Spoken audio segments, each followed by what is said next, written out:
Canadian real estate fraud is trending right now, and with good reason. We're seeing headlines out there about fake buyers, backdoor flips, inflated appraisals, lenders getting burned. So I thought to myself, why not? Let's incorporate ChatGPT here and see, has Canada ever had a real estate fraud problem?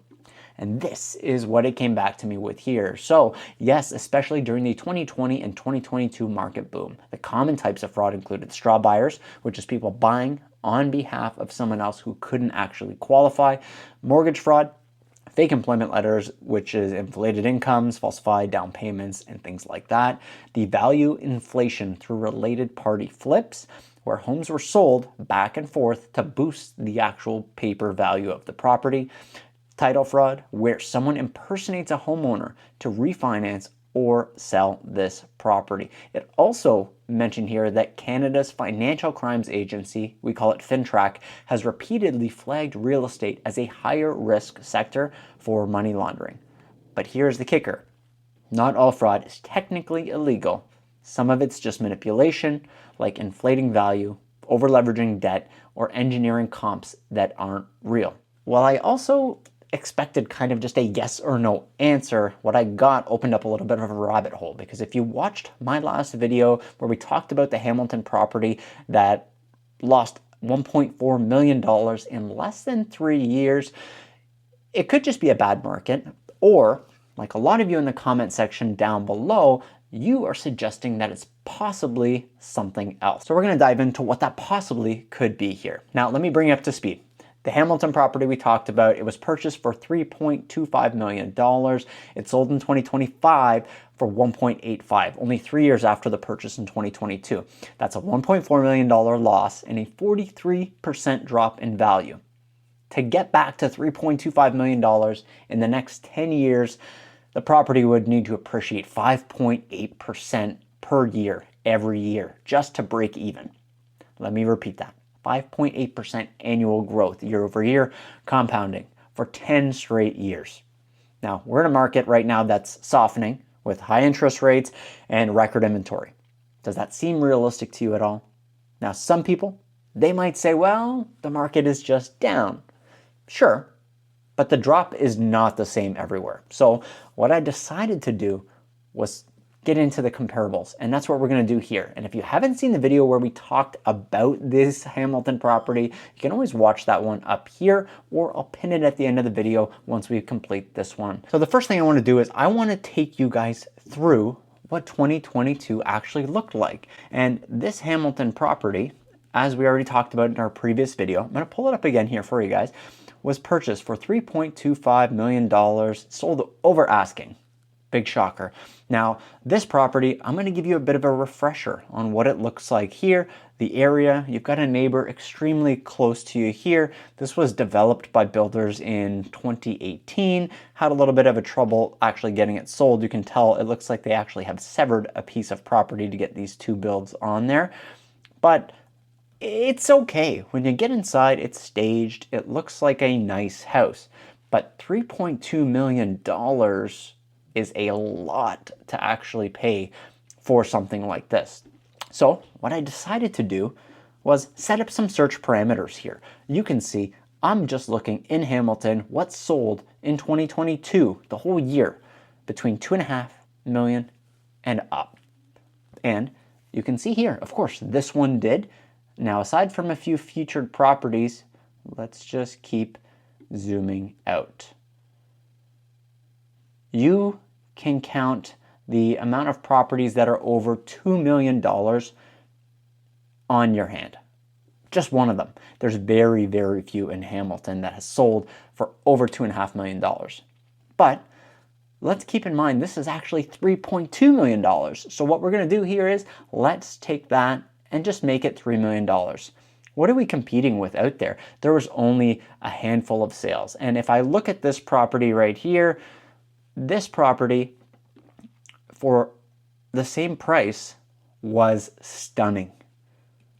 Just absolutely breathtaking. Like, you got a beautiful view, you got all the modern updates you would expect, paying $3.2 million. Just look at the way they finished this property. The view is stunning, the pool is stunning, and this does begged the question, what happened? This is only $200,000 more than the other property, but significantly more impressive. So I decided to actually go and check 2025 numbers as well.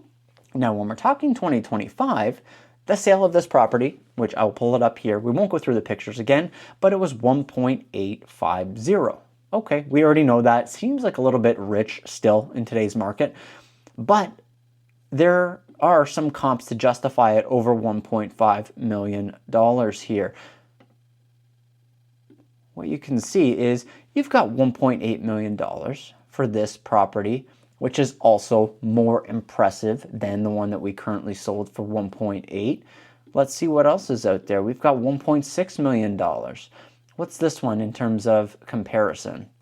Finished very nice. It's an older home, but they actually have put a lot of money into this renovation. So this might be leaving you with a similar type of confusion that I'm having. Now, as you can see, this isn't quite making a whole lot of sense. This isn't the first time that we've seen homes bought at prices that were crazy and, you know, they're having to sell them under value. In 2020 and 2022, there were appraisers that were under pressure to make the values work because of the whole situation. Private sales between corporations were happening at inflated prices. The assignment flips with no real market value change. Unverified deposits being used to trigger bigger loans for some people.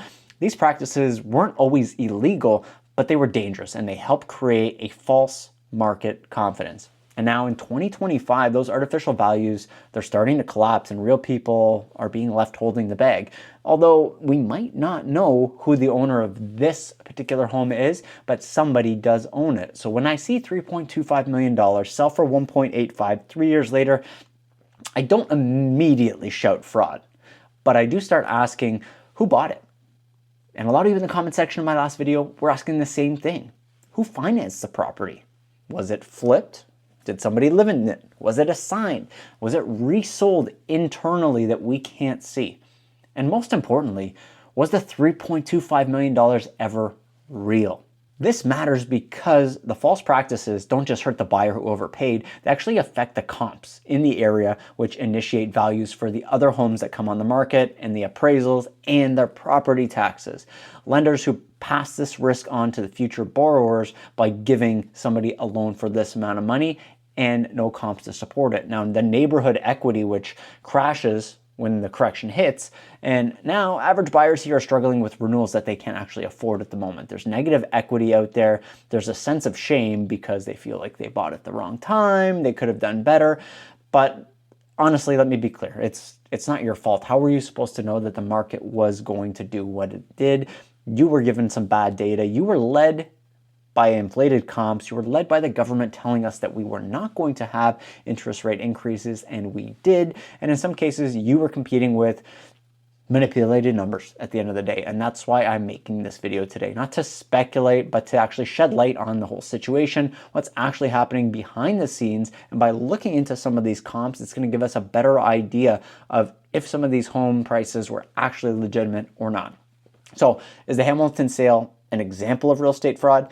I don't know, but it looks a lot like deals I've seen that were flagged in the past. Whether it was fraud, speculation, or just bad timing, the sale deserves a closer look. And so does every sale. If you're thinking of buying right now, we really need to look into these properties and see what's happened with them. If you're a buyer in today's market, you shouldn't just go out there and guess. And if you're a homeowner who bought during the peak, you don't need to panic. You can always look into it a little bit further. You can text me, you can book a call if you want. My number's here on screen or the pinned comment in the description box down below. I hope this video has helped you get a little bit more clarity on what's happening out there in Canadian real estate market. This example was Hamilton specifically, but there are a lot more examples of where this one came from. I hope this video actually helped you think a little bit differently about the situation that's happening right now in Canadian real estate and the Greater Toronto Area real estate market. If you liked watching this video, if you click on this one right here, you're not only going to get this Hamilton property broken down, but 2 more significant losses in the GTA real estate market.